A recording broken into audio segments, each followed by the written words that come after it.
존경하는 김진표 국회의장님, 그리고 선배 동료 의원 여러분, 그리고 존경하는 국민 여러분, 기본소득당 용해인 의원입니다.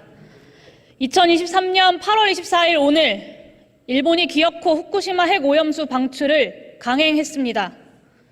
대한민국 대통령은 마지막까지 입도 한 번 떼지 않았습니다. 국민의 생명과 안전을 지키라는 주권자들의 절절한 요구를 윤석열 대통령이 끝내 무참히 짓밟았습니다.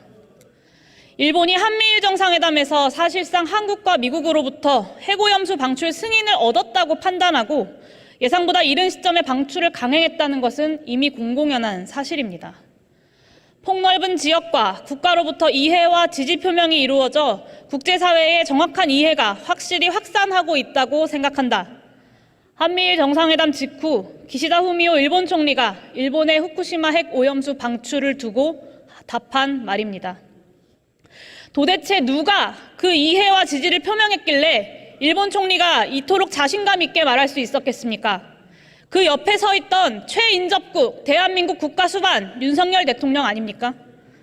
윤석열 대통령이 한미일 정상회담으로 썼다던 그 새 역사가 어느덧 돌아보니 서 있었다던 그 세상의 맨 앞이 전 지구적, 전 인류적 범죄 행위인 핵오염수 방출의 들러리 노릇이었습니까? 윤석열 대통령에게 진심으로 묻고 싶습니다. 이게 맞습니까? 스스로 자랑스러우십니까? 돌이켜보면 국민들의 간절한 요구에도 윤석열 대통령은 한미일 정상회담에서 후쿠시마 핵오염수 방출을 의제로 다루지 않겠다고만 했습니다. 일본의 후쿠시마 핵오염수 방출에 대해서 손 놓고 기다리겠다. 대한민국 국민의 정당한 불안감은 모두 다 괴담이니 모든 판단은 일본에게 위임하겠다. 그러니 대한민국 국민은 아무 말 하지 말아라. 그것이 전부였습니다. 이뿐이 아닙니다. 나라 살림이 어려워 긴축재정 하자면서 민생은 내팽개치고 각자 도생하라더니 어떤 국민도 시키지 않았는데 대통령실 예산 수천만 원씩 들여서 핵오염수가 안전하다고 영상까지 만드셨습니다. 윤석열 대통령이 답변해야 합니다. 우리 국민 보라고 만든 것입니까? 일본 정부 보라고 만든 것입니까? 참으로 염치가 없는 정권입니다. 100번 양보해 실무 협의도 끝나지 않은 상황이었습니다. 대한민국 대통령의 요구조차 거부당한 상황이었습니다. 그런데도 온 국민이 반대하는 그 핵오염수 방출에 대해 일본이 강행한다고 통보했는데 대한민국의 대통령이란 사람은 말 한마디 않고 있습니다. 대한민국 정부든 여당이든 어디 한 곳 비상대책회의 한번 하지 않는데 도대체 이게 제대로 된 정권입니까?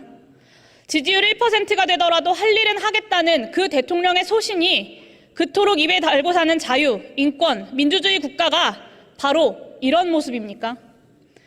윤석열 대통령은 지금껏 수차례 일본 총리와의 만남에서 단 한 번도 대한민국 국민을 대표한 적이 없습니다.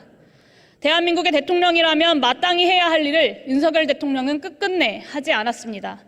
그러니 윤석열 대통령은 대통령으로서의 자격이 없습니다. 이것은 하늘이 알고 땅이 알고 우리 국민 모두가 아는 진실입니다. 대한민국 국민은 오늘을 계묘국치일로 기억할 것입니다. 역사에 기록한 뒤 두고두고 반추해야 하는 원통하고 황망한 날입니다. 대한민국에 정부가 있는데 국민의 손으로 뽑은 대통령이 있는데 국민이 자신의 뜻을 대의하라고 뽑아놓은 국회의원이 여기 이렇게 300명이나 있는데 대한민국의 주권은 도대체 어디 갔습니까? 대한민국의 국민의 안전을 지키는 이가 단 하나도 없는데 국가의 허울을 썼다고 그것이 바로 국가이겠습니까? 존경하는 국민 여러분, 국민의 생명과 안전을 지키겠다는 국가 존립의 기반인 그 기본적인 약속마저 지키지 못하는 무능한 정치에 저 또한 책임이 없지 않으니 입이 10개라도 드릴 말씀이 없습니다. 국민께 희망이 되기는커녕 거대한 위협을 국민들께 떠넘기고는 각자 도생하라 외치는 저 비열하고 오만한 정권의 거대한 퇴행을 막지 못한 것에 대해 진심으로 사죄드립니다. 마지막으로 국민을 배신해버린, 국권을 포기해버린 이 무능하고 오만하며 비열한 정권의 끝을 하루라도 앞당기겠다고 약속드립니다. 그렇게 후쿠시마 핵오염수 방출을 하루라도 빨리 멈추게 만들겠다고 약속드립니다. 2023년 8월 24일 계묘국치일의 황망하고 원통함을 담은 그 무거운 약속 꼭 지키겠습니다. 경청해 주셔서 감사합니다.